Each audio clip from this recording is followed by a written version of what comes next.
Praise the lord. దేవునికి మహిమ కలుగును గాక. ప్రియమైన దేవుని బిడ్డలారా, దేవుని మహాకృపను బట్టి ప్రభు ఈ ఉదయకాల సమయంలో ఈ కొద్ది వాక్యపు ధ్యానం చేయటానికి ప్రభు ఇచ్చిన ఈ సమయాన్ని బట్టి నేను ప్రభుని ఎంతగానో మహింపరుస్తూ నా స్తుతులు ఆరాధన ప్రభుకి తెలియచేస్తూ, దేవుని బిడ్డలారా, దేవుని వాక్యములో ఈ ఉదయకాలం కొరకు దేవుని వాక్యంలో ఒక వాక్య భాగాన్ని మనం ధ్యానం చేద్దాం. ఫిలిప్పీలకు రాసినటువంటి పత్రిక 4:6 దేని గురించి చింతపడకుడు గాని ప్రతి విషయంలోనూ ప్రార్థన విజ్ఞాపనముల చేత కృతజ్ఞత పూర్వకంగా మీ విన్నపములు దేవునికి తెలియచేయడి. అప్పుడు సమస్త జ్ఞానమునకు మించిన దేవుని సమాధానం యేసుక్రీస్తు వలన మీ హృదయములకు మీ తలంపులకు కావలి ఉండును. బిడ్డలారా, మరి గమనించండి,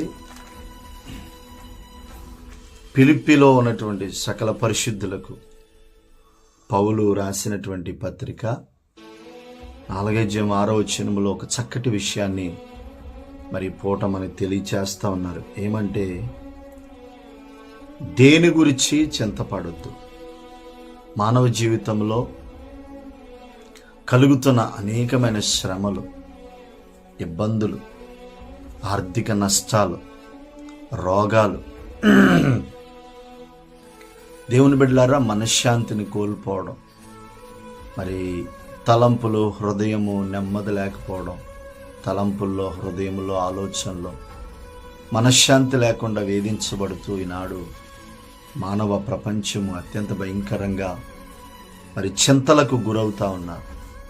కొంతమందికి దీర్ఘకాలిక వ్యాధులను బట్టి చింత, కొంతమందికి ఆర్థిక ఇబ్బందులను బట్టి చింత, కొంతమందికి దేవుని బిడ్డలారు వారికి ఉన్నటువంటి మరి సమస్యలు, భర్త సరిలేకపోవడమో, భార్య సరిలేకపోవడమో, బిడ్డలు సరిలేకపోవడమో, మరి కొంతమందికి మరి భయంకరంగా తాగేటటువంటి భర్తలు ఉంటారు. కొంతమంది భార్యలు భర్తలు మాట వినకుండా భార్యలు ఇష్టానుసారముగా ఇచ్చ ప్రకారం నడుస్తూ ఉంటారు. ఇలాగా కొన్ని విషయాల్లో దేవుని బిడ్డలారా మరి ఎలాంటి పరిస్థితులు ఎదుర్కొంటూ ఉంటారు. వీటన్నిటిని బట్టి మరి చాలామంది ఒకలాంటి మానసికమైనటువంటి ఒత్తిడికి గురైపోయి మరి ఒకలాంటి డిప్రెషన్లోకి వెళ్ళిపోయి, దేవుని బిడ్డలారా, దాని గురించి ఆలోచించి మనశ్శాంతిని కోల్పోవడం, నెమ్మదిని కోల్పోవడం, మరి ఆరోగ్యాన్ని కోల్పోవడం, దేవుని బిడ్డలారా, ఆయుష్ను కోల్పోవడం, మధ్యలోని మరి ఆత్మహత్యలు చేసుకుని మరణించడం, ఇలాంటి భయంకరమైన మరి పరిస్థితులు చాలామంది జీవితాల్లో మరి వస్తూ ఉంటాయి. అందుకే వీటన్నిటిని బట్టే వాక్యము రాయబడిందేమో. దేవుని స్తోత్రం. బైబిల్లో దేవుని బిడ్డలారా, ప్రతి ప్రశ్నకు సమాధానం ఉంది. ఏమండి, ప్రతి వ్యక్తి జీవితం బాగు చేయబడడం కోసం మరి ప్రశ్నలకి సమాధానాలు ఈ బైబిల్లో ఉన్నాయి. చూడండి, ఇక్కడ ఏమంటున్నాడంటే, చింతలు కలుగుతాయి, బాధలు కలుగుతాయి, ఆర్థికమైన ఇబ్బందులు కలుగుతాయి, నెమ్మదిలేని పరిస్థితులు మనకి ఎదురవుతాయి.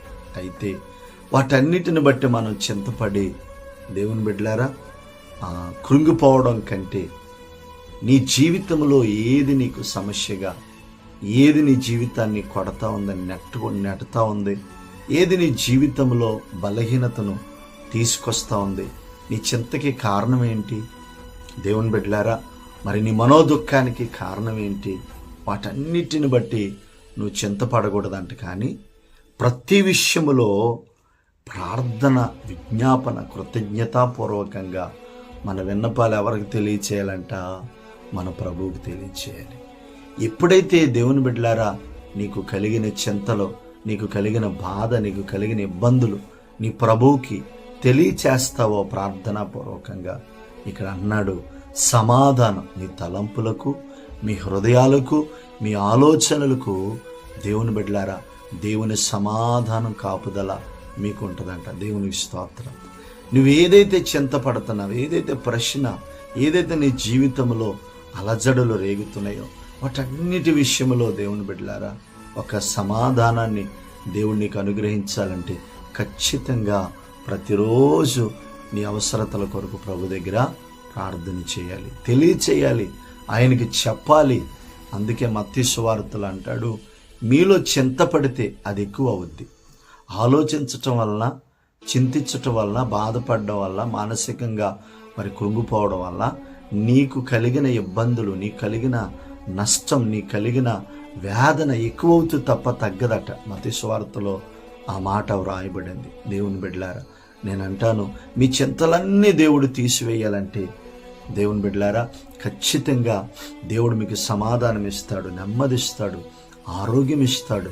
అట్లాంటి కృప మీకు కావాలంటే ఈ పూట నేను చెప్తున్నాను, నువ్వు ఉన్న చోట మోకరించి, ప్రభా నాకు ఫలాని విషయంలో బాధ ఉంది, ఫలాని విషయంలో చింత ఉంది, ఫలాని విషయంలో నా జీవితం నెట్టబడుతుంది, ఫలాని విషయంలో నా జీవితం కొట్టబడుతుంది, ఫలాని విషయంలో నేను నష్టపోయానయ్యా, నాకు సహాయం చేయండి ప్రభా అని అడగగలిగితే ఈ ఉదయకాల సమయంలో ప్రభు నీకు సహాయం చేస్తాడు. ప్రార్థించటం ద్వారా, విజ్ఞాపన చేయటం ద్వారా, దేవుని స్తుతించటం ద్వారా నీ జీవితంలో ఆశ్చర్యమైన కార్యాలు జరుగుతాయట. సమాధానము నీ జీవితానికి మరి యేసుక్రీస్తు వలన మీ హృదయాలలో, మీ తలంపులలో మరి ఆయన సమాధానాన్ని ఇస్తాడట, కాపుదలిస్తాడట, భద్రత ఇస్తాడంట. అంత గొప్ప దేవుణ్ణి మనం కలిగి ఉన్నాం. మరి కాబట్టి పూట వాక్యం వింటున్న దేవుని బిడ్డ, ఖచ్చితంగా నీ చింత నుంచి దేవుడు నీకు విడుదలిస్తాడు. నీకున్న మరి ఏ సమస్య అయినా నీకు విడుదలిస్తాడు. అయితే నువ్వు ఉన్న చోటే మోకరించి ప్రభు సన్నిధిలో ఉదయకాలమున ప్రార్థించి, ప్రభా నాకు ఫలాని విషయంలో బలహీనత ఉంది, ఫలాని విషయంలో నేను మరి ఇలాగ ఇబ్బంది పడుతున్నా, నాకు సాయం చేయి అని నువ్వు దేవుని సన్నిధిలో అడగగలిగితే, నోరు విప్పగలిగితే, మోకరించగలిగితే, మన విజ్ఞాపన ఆయనకి తెలియచేయగలిగితే ఖచ్చితంగా దేవుని బిడ్డలారా ప్రభు మన జీవితంలో అద్భుతం చేస్తాడు. దేవుడు తన మాటలను దీవించును గాక. ఆమేన్.